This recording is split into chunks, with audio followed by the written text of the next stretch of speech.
J'espère que vous allez bien. Bienvenue encore une fois à un nouvel épisode de Purpose Talk. Alors aujourd'hui, nous continuons avec notre thème lifestyle et nous parlons de comment être le plus productif au travail ou la plus productive au travail. Alors nous avons commencé la semaine passée et nous avons énuméré quelques points ensemble pour pouvoir être productif et productive au travail. Le tout premier point qu'on avait abordé, c'était la règle de 5 minutes. On a parlé ensuite de déléguer, donc déléguer plus, éviter les multitâches, manger la grenouille, tenir un agenda. Alors, nous allons continuer aujourd'hui et terminer avec ce thème qui parle de la productivité au travail. Alors, qu'est-ce que la technique Pomodoro? La technique Pomodoro est une technique de gestion du temps développée par Francesco Cirillo à la fin des années 80. Alors, cette méthode se base sur l'usage d'un minuteur permettant de respecter des périodes de 25 minutes appelées Pomodori. Elle consiste à travailler pendant 25 minutes et puis ça s'enchaîne après. Donc, une période de 25 minutes commence, tu fais une tâche, ça va marquer donc la fin de la période. Une autre période de 25 minutes va commencer.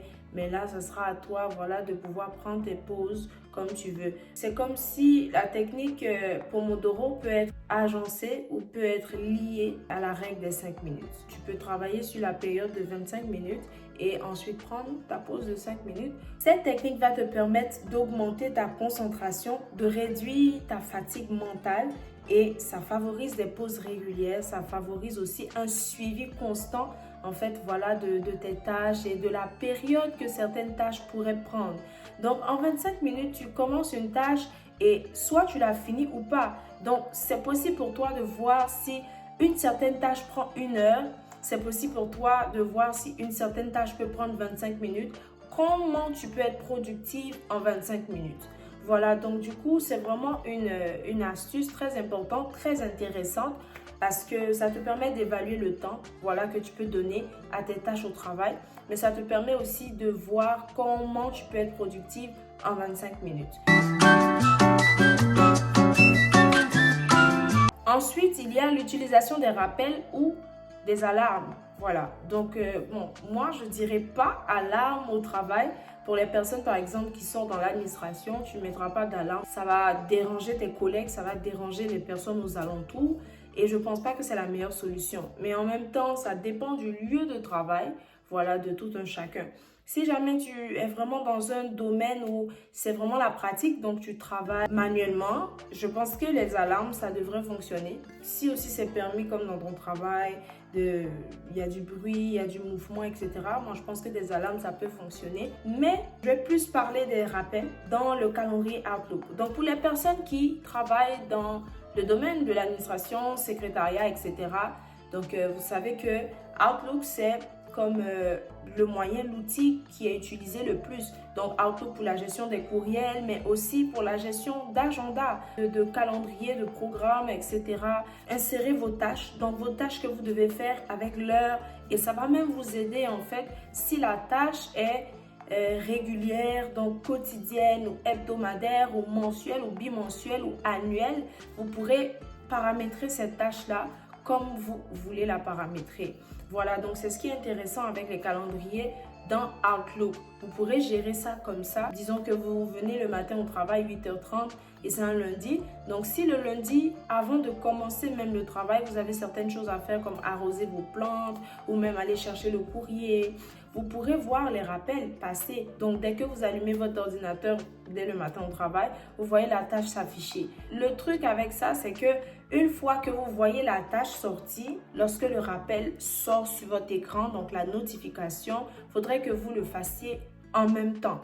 Donc, il ne faut pas repousser aussi. Si vous paramétrez pour des tâches ou des activités que vous avez à faire, vous pourrez toujours mettre comme « Rappelez-moi 5 minutes avant ou 15 minutes avant ou un jour avant ». Moi, j'utilise énormément les rappels, plus de façon personnelle, tous les jours quand j'ai des choses à faire, vraiment pour ne pas oublier. Dès qu'il y a quelque chose qui vient dans ma tête et je sais que c'est très possible pour moi d'oublier, je mets dans mon rappel. Et généralement, je mets des rappels anticipés, même dans mes rappels.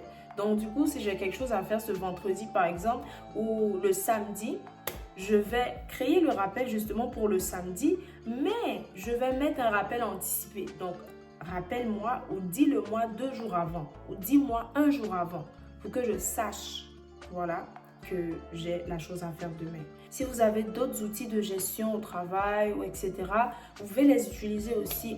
Donc, moi, dans mon cadre, c'est vraiment Outlook et je sais que c'est ce qui est vraiment utilisé un peu partout. Limiter les réseaux sociaux.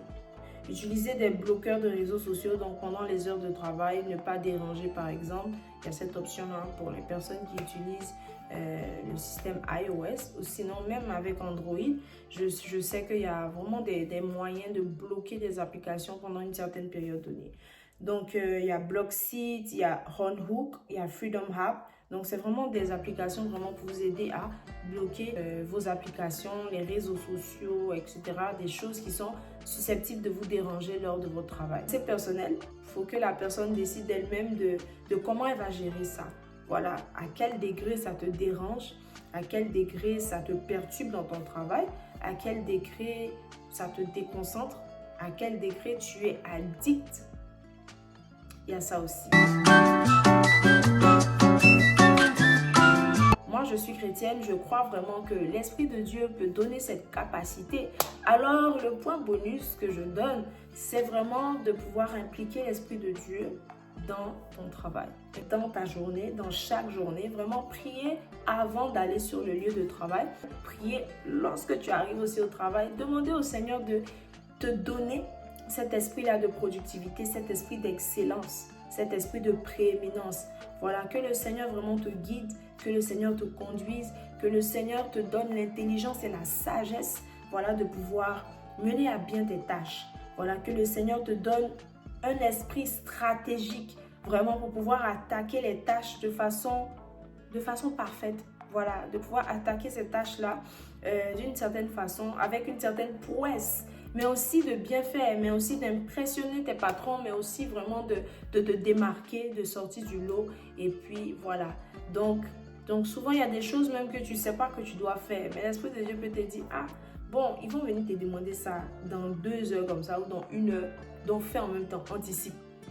Ça là, c'est pas écrit quelque part. Si c'est pas l'Esprit de Dieu qui va te dire, je ne sais pas qui va te dire ça. Voilà, donc il y a des choses vraiment, tu sais que c'est sur l'Esprit de Dieu tu peux compter. Donc si tu veux vraiment être la plus productive, le plus productif au travail, il faut impliquer l'Esprit de Dieu en tant qu'enfant de Dieu. Alors voilà la fin de ce thème, comment être le plus productif ou la plus productive au travail. J'espère vraiment que tu as pu avoir 2 ou 3 astuces ou même que tu as complètement adopté toutes les astuces qui t'ont été données. Alors n'hésite pas à liker la vidéo, à commenter, à partager, mais surtout à t'abonner à cette chaîne pour ne rien rater. Alors sur ce, je te dis à la semaine prochaine pour un nouvel épisode de Purpose Talk et que Dieu te bénisse.